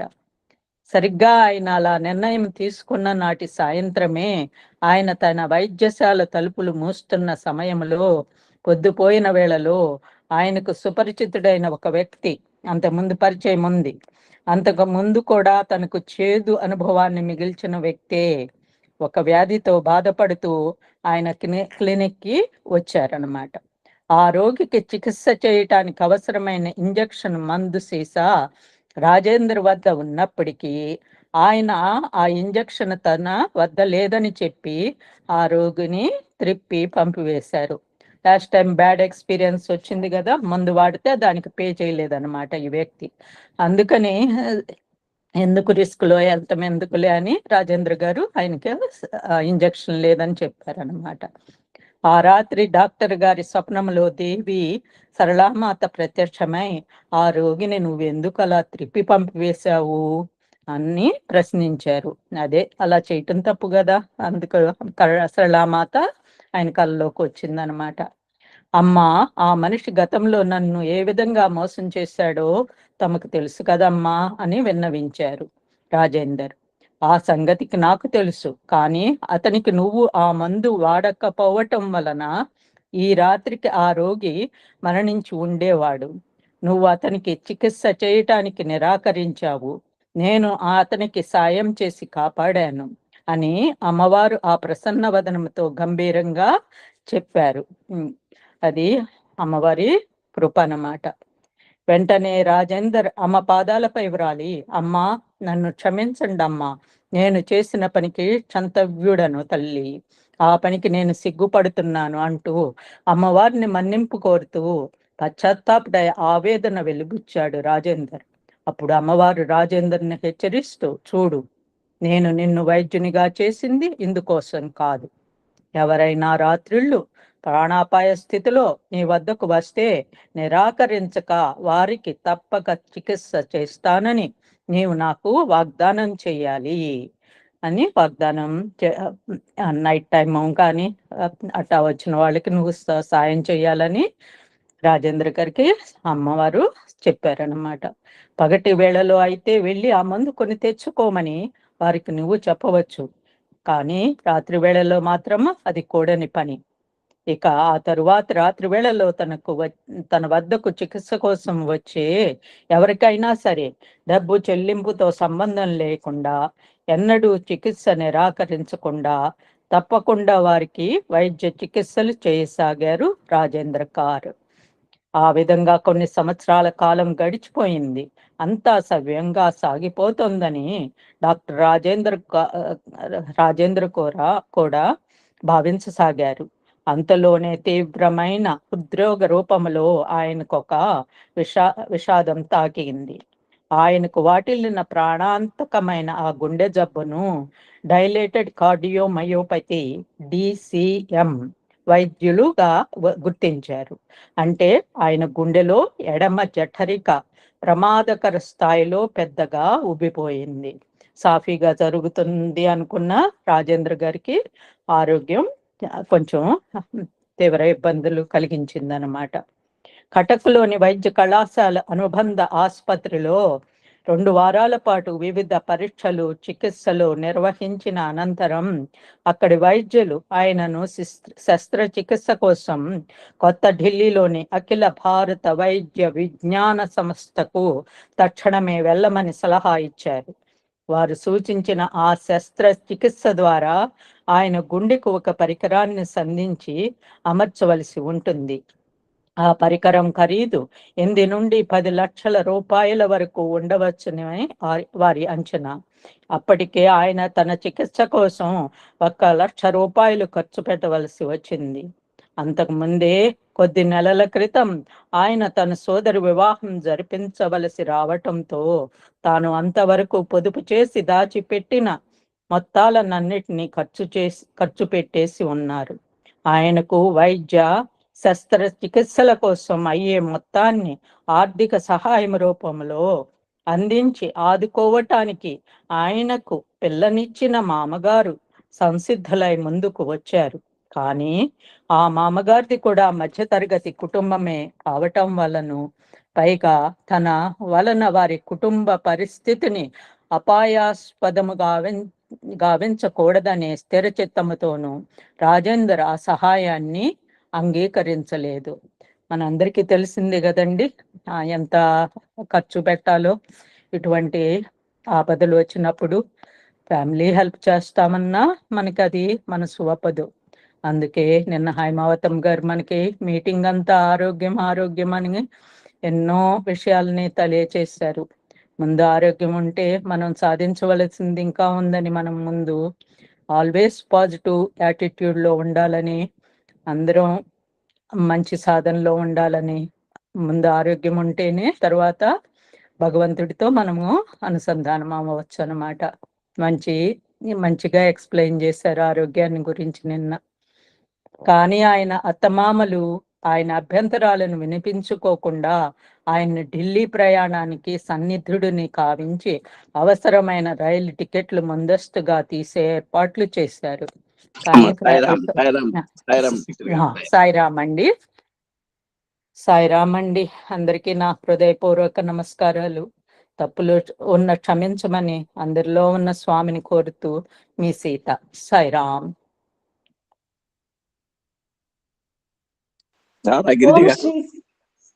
ఓం శ్రీ సాయిరామ్.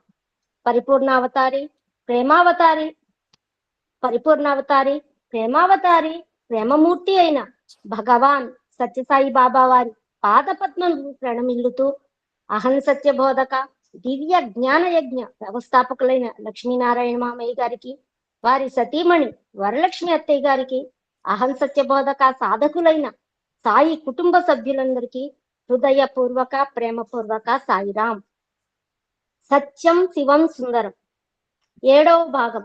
ఈ రోజు నాకు మరలా స్వాధ్యాయం చేసే అనుగ్రహాన్ని ప్రసాదించిన స్వామికి, అవకాశం ఇచ్చిన మామయ్య గారికి హృదయపూర్వక ప్రేమపూర్వక ప్రణామం తెలుపుకుంటూ అందరికీ సాయిరాం. ఇప్పటిదాకా సీత గారు చాలా చక్కగా డాక్టర్ గారి గురించి చెప్పారు.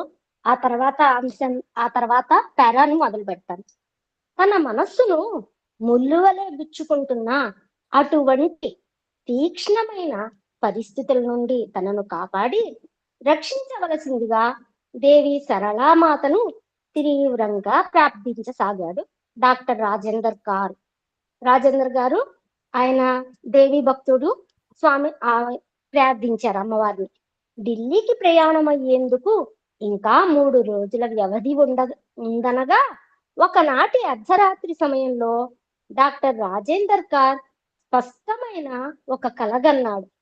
ఆ కలలో భగవాన్ శ్రీ సత్యసాయి బాబా వారు రాజేందర్ మంచం మీద అతని ప్రక్కలో కూర్చుని అతని శిరస్సు నిమురుతూ, నువ్వు ఎందుకు విచారిస్తావు?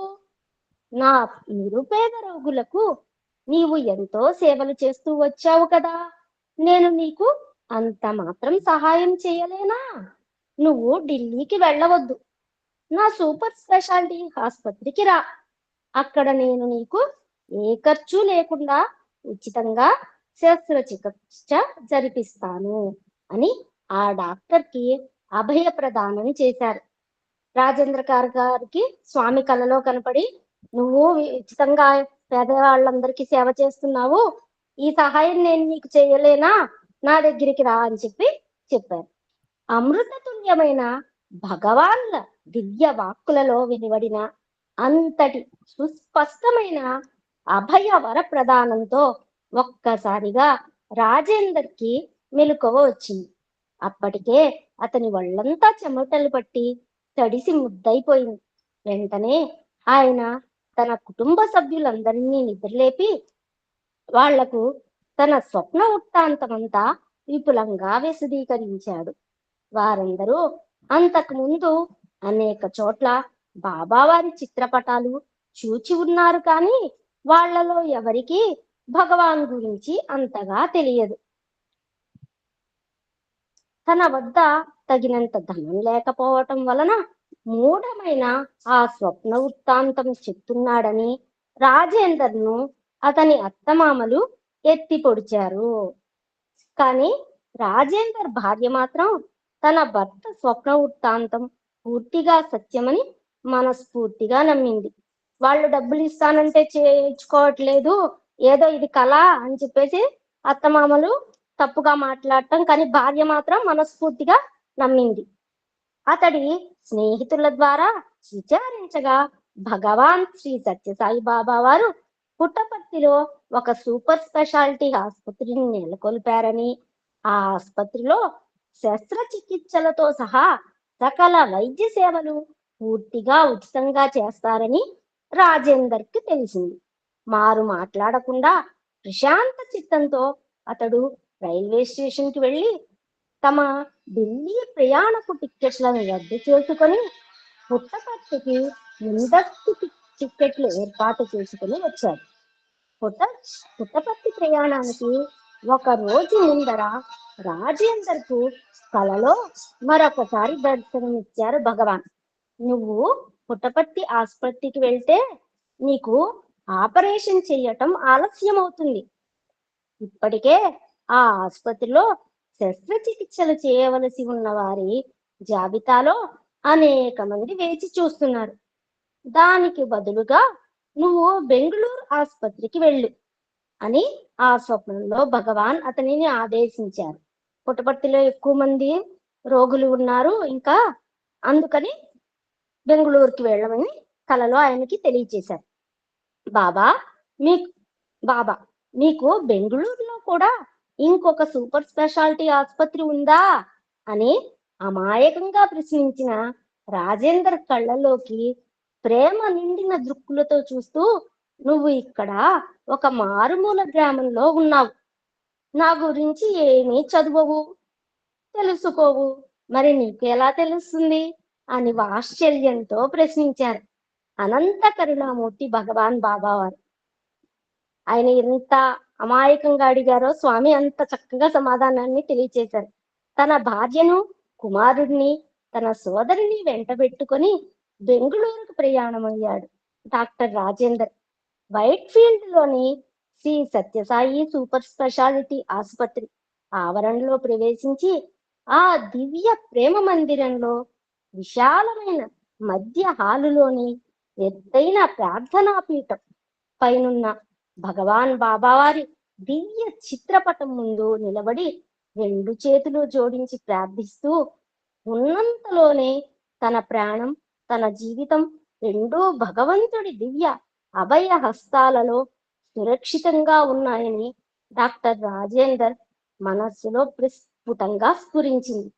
అంతటితో అతని మనస్సులోని భయాందోళనలు అన్నీ ఒక్కసారిగా మంచులాగా కరిగిపోయాయి.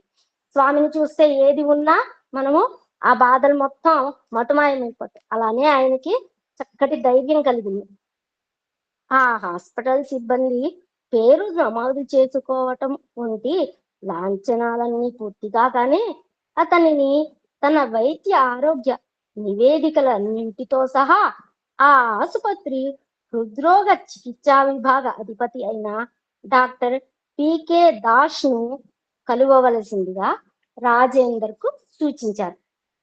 అతనిని పరీక్షించిన డాక్టర్లు 3 రోజుల అనంతరం ఆ ఆసుపత్రిలో ఇన్ పేషెంట్ గా చేరటానికి తయారై రావలసిందని అతడికి చెప్పారు. ఇంతలో ఆ మరునాడే భగవాన్ బాబా వారు పుట్టపర్తి నుండి వైట్ ఫీల్డ్ కి వేయించేశారు. అది ఎంతటి యాదృచ్ఛికమైన అద్భుత సంభవమో కదా అని రాజేందర్ భార్య, అతని సోదరి ఆశ్చర్యపోయారు.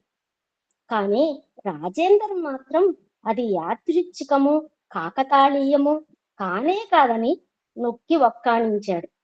వాళ్ళందరూ స్వామి రావటాన్ని ఒక అయాదృచ్ఛికంగా జరిగింది, కానీ ఆయన అందుకు ఒప్పుకోలేదు. భగవాన్ శ్రీ సత్యసాయి బాబా వారు సాక్షాత్తు తాను చిన్ననాటి నుండి ఆరాధిస్తున్న దేవి సరళామాతాయేనని, అన్యము కాదని అప్పటికే రాజేందర్ కు సంపూర్ణమైన సుస్థిర విశ్వాసము, ఎరుక కలిగి ఉన్నాయి. చిన్నప్పటి నుంచి ఆయన ఆరాధిస్తున్న సరళామాతే స్వామి రూపంలో ఉన్నారు అనేది ఆయనకి గట్టి విశ్వాసం. బృందావన్ ఆశ్రమంలో భగవాన్ బాబా వారి దర్శన భాగ్యం లభించటంతో వారందరి హృదయాలు అభయానంద ఆశ్వాసనాలతో నిండిపోయాయి. కొద్ది రోజులకే డాక్టర్ రాజేందర్ కార్ గుండెకు శస్త్రచికిత్స జరిగింది. 1 వారం రోజుల తర్వాత అతనిని ఆసుపత్రి నుండి ఇంటికి పంపించారు. డాక్టర్ రాజేందర్ శస్త్రచికిత్స వివరాల గురించి డాక్టర్ పికే దాస్ గారిని సంప్రదించగా ఆయన చెప్పిన వివరాలు ఇలా ఉన్నాయి. ఆయన కూడా డాక్టర్ గారే కాబట్టి ఆ వివరాల గురించి అడిగితే ఆయన చెప్తున్నారు. డాక్టర్ రాజేందర్ గారి గుండెలో ప్రధాన అర ఉబ్బిపోయి ఉండటంతో గుండె చాలా బలహీనంగా పనిచేయసాగింది. అది క్రమేణా మరింత క్షీణించి అతి శీఘ్ర కాలంలోనే అతని మరణానికి దారితీసే ప్రమాదకర స్థితిలో ఉంది. ఆపరేషన్ చేసి దానిని ఆపకపోతే అతని గుండెలోని ఎడమ జఠరిక అంటే లెఫ్ట్ వెంట్రికల్ పూర్తిగా ఉబ్బిపోయి గుండె పనిచేయటం ఆగిపోయి ఉండేది. ఆ ప్రమాదాన్ని నివారించటానికి శస్త్రచికిత్స ద్వారా ఆయన గుండెలో ఐసిడి అనే ఒక ఖరీదైన పరికరాన్ని అమర్చటం జరిగింది. గుండె ఆగిపోకుండా నివారించే ఆ పరికరం లోపలి భాగంలో సన్నని నూలు పోగుల వంటి తంతువులు అడ్డుపడకుండా నిరోధించే డిఫైబ్రిలేటర్ తో కూడి ఉంటుంది. ఆ పరికరం ఖరీదు 5 లక్షల రూపాయలు. 6 నెలల తర్వాత డాక్టర్ రాజేందర్ కార్ పునఃసమీక్షా పరీక్షల కోసం మళ్ళీ ఈ ఆసుపత్రికి వచ్చినప్పుడు ఆయన గుండె చక్కగా పనిచేస్తుంది. ఆయన దేహ ఆరోగ్య పరిస్థితి కూడా గణనీయంగా మెరుగుపడింది. డాక్టర్ రాజేందర్ కార్ రెండవసారి ఆ ఆసుపత్రికి వచ్చినప్పుడు ఆయనతో జరిపిన ఇంటర్వ్యూలో ఆయన చెప్పినదేమంటే, నా ఈ ప్రస్తుత జీవితం భగవంతుడి వరప్రసాదితము. ఈ జీవితాన్ని సంపూర్ణముగా ఆయన కొరకే వినియోగించాలన్నది నా ఆకాంక్ష. ఇంతకాలం పాటు నా హృదయానికి అత్యంత ప్రియమైనదిగా ఉంటూ వచ్చిన ఆర్తుల, అవసరార్థుల, పేద ప్రజల సేవ అనేది ఇప్పుడు నా జీవితానికి ఊపిరిగా మారింది. భగవానుడి దయతో నన్ను చాలా బాగా చూచుకొని సంరక్షించాడు. ఇప్పుడు నా వద్దకు వచ్చే రోగులకు సేవలు అందించడం ద్వారా భగవంతునికి నా కృతజ్ఞతలను తిరిగి చెల్లించుకోవాలన్నది నా ఆకాంక్ష. భగవాన్ బాబా వారి దివ్య సంకల్పం, అనుగ్రహం ఉంటే ఒకనాటికి నేను కూడా వారి ఆసుపత్రిలో చేరి సేవ చేసే అవకాశం నాకు లభిస్తుందేమో. నిరుపేదలకు, అణగారిన అట్టడుగు వర్గాల బడుగులకు ఆశాదీపాలు స్వామివారి వైద్య నిలయాలే కదా. ఆయన కోరిక చెప్పారు. నేను ఇప్పటిదాకా చేశాను. ఈసారి ఈ హాస్పిటల్లో కూడా స్వామి నాకు అనుగ్రహిస్తే ఇక్కడ చెయ్యాలని ఉంది అని చెప్పి తెలియజేశారు. వైట్ ఫీల్డ్ లోని శ్రీ సత్యసాయి సూపర్ స్పెషాలిటీ ఆసుపత్రి సాంకేతిక విభాగాలలోనూ, ఆసుపత్రి నిర్వహణ సంబంధించిన పరిపాలనా విభాగాల్లోనూ కార్యనిర్వాహక అధికారులుగా భగవాన్ బాబా వారి పూర్వ విద్యార్థులు అనేకులు వివిధ సేవా విధులు నిర్వర్తిస్తూ ఉంటారు. అలాంటి వారిలో ఒకరైన శ్రీ వై అరవింద్ ఒకసారి తన పేరిట వచ్చిన ఒక ఆ నామధేయ లేఖను అందుకున్నారు. ఆ లేఖ రాసిన వ్యక్తి ఆ ఆసుపత్రిలో చికిత్స పొందిన రోగులలో ఒకరు. కానీ ఆ వ్యక్తి ఆ లేఖలో ఎక్కడా తన పేరు ప్రస్తావించలేదు. ఆ లేఖలో అతడు రాసిన అంశాలను గురించి లోతుగా ఆలోచించిన మీదట ఆ ఆసుపత్రి గురించి శ్రీ వై అరవింద్ వెలిబుచ్చిన అభిప్రాయాలు గమనార్హములు. ఒక లెటర్ వచ్చింది, దాంట్లో మాత్రం పేరేది తెలియదు. ఆయన తెలియజేస్తున్నారు అరవింద్ డాక్టర్ గారు.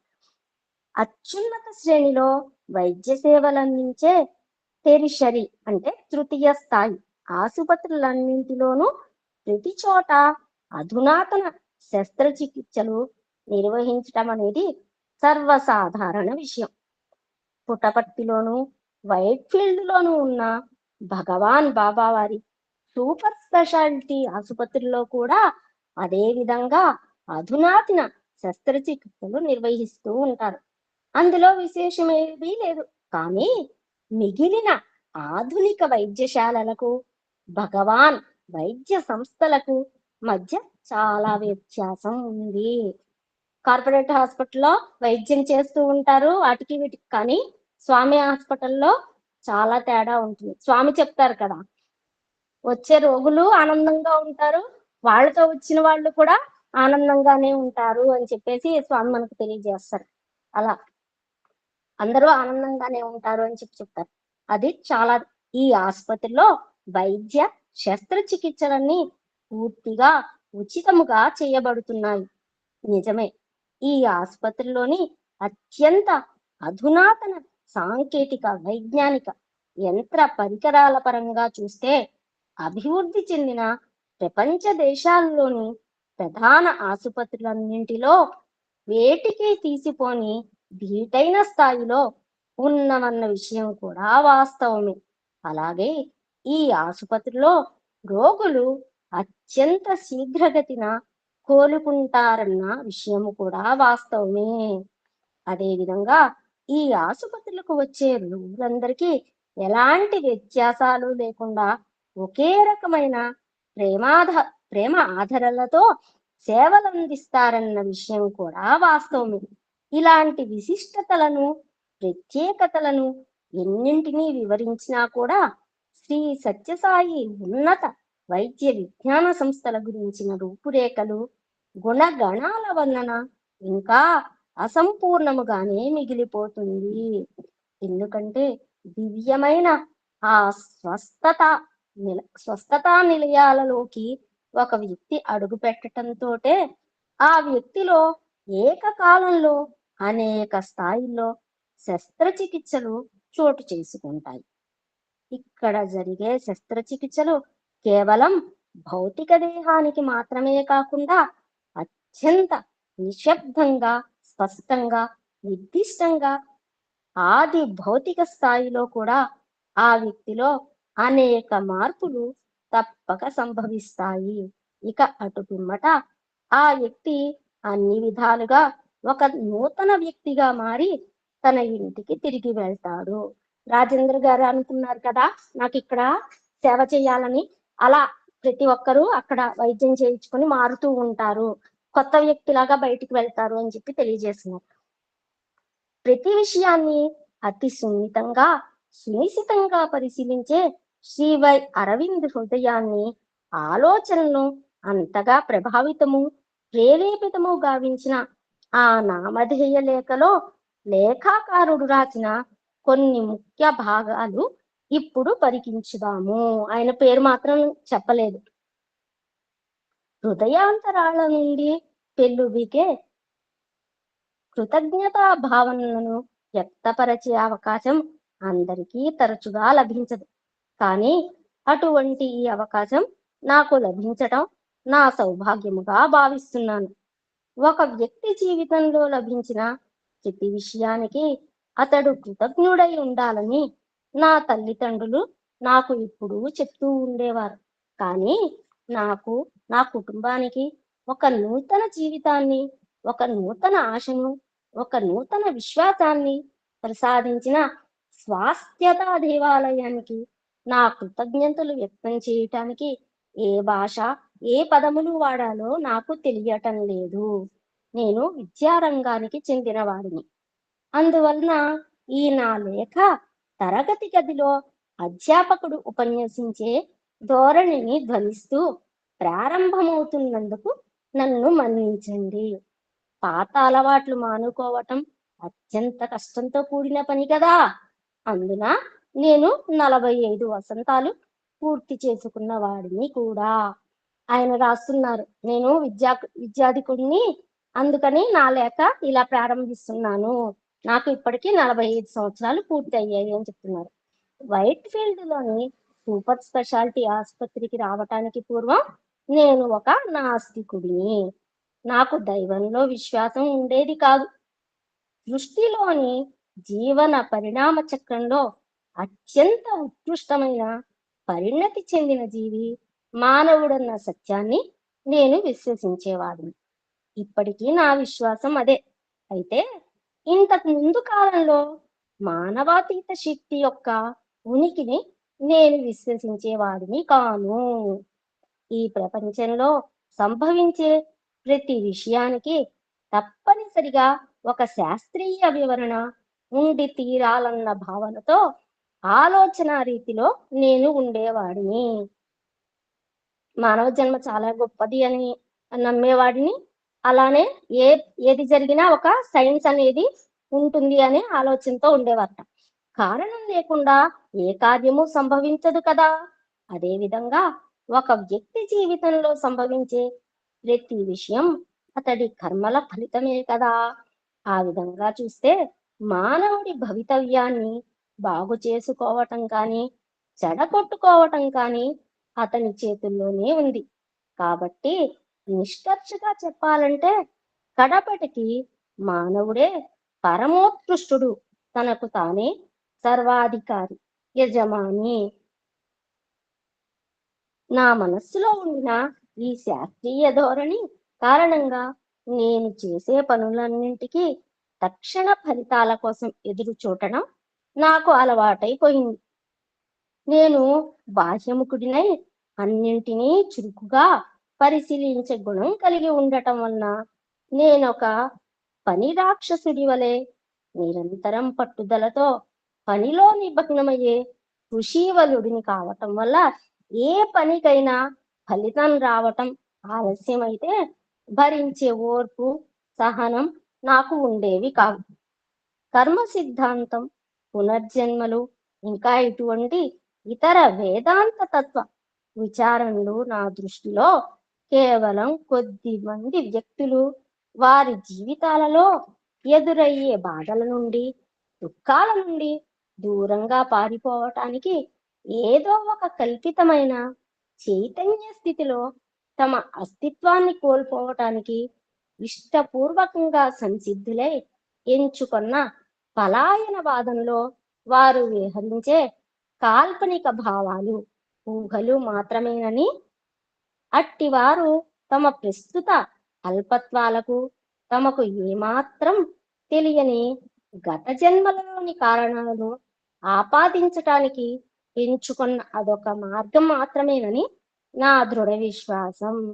ఆయన కర్మ సిద్ధాంతాన్ని ఏది ఇంకా నమ్మేవారు కాదు. ఇవన్నీ ఉత్తి పుక్కటి పురాణాలు, ఇవి ఏమి జరగవు అని చెప్పేసి, గత జన్మ అలాంటివి ఏమీ ఉండవు అనేది ఆయన యొక్క గొప్ప నమ్మకం మాట.